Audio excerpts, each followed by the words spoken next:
Bonjour à tous, aujourd'hui j'aimerais aborder un sujet un peu plus sensible, la chute de cheveux, et voir en quoi la coupe énergétique elle peut accompagner cette situation.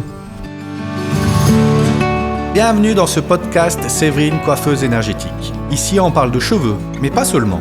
On parle d'énergie, d'émotions, de ce que le cheveu et le corps racontent quand on prend enfin le temps de les écouter. Je suis Séverine, coiffeuse énergéticienne à Montaix, et dans ce podcast, je vous invite à découvrir la coupe énergétique. Une autre manière de prendre soin de vous. Prenez une parenthèse, un moment rien qu'à vous.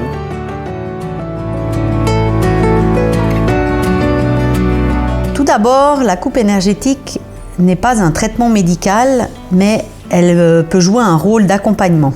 La chute de cheveux, elle peut avoir de nombreuses causes.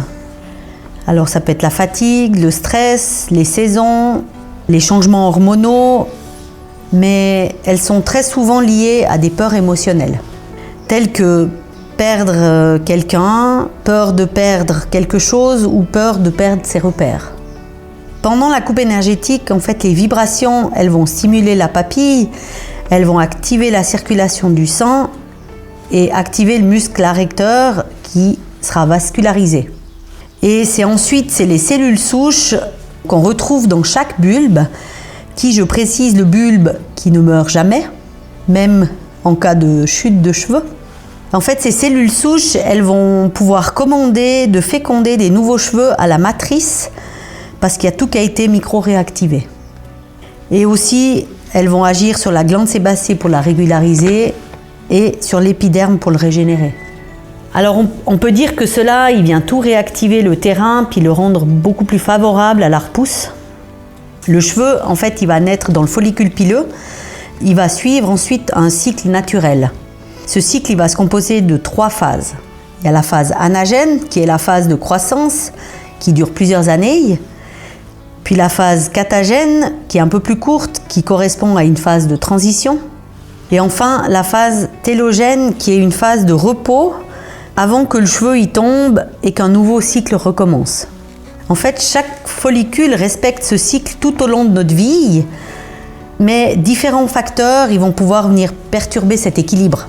Comme par exemple l'alimentation, le tabac, l'alcool, différents traitements médicaux, mais surtout des états émotionnels tels que le stress, les chocs, les deuils, et puis comme je l'ai dit avant, tout ce qui est peur, les peurs de perdre quelqu'un, quelque chose, ou aussi même ses repères.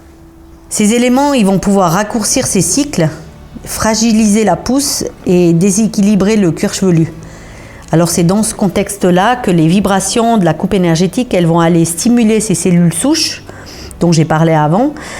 Et il faut aussi tenir compte du côté émotionnel, c'est-à-dire qu'on va décoder ensemble et chercher la cause de cette chute de cheveux selon ce qu'a vécu la personne dans les mois qui ont précédé, mais aussi on va regarder l'emplacement de cette chute.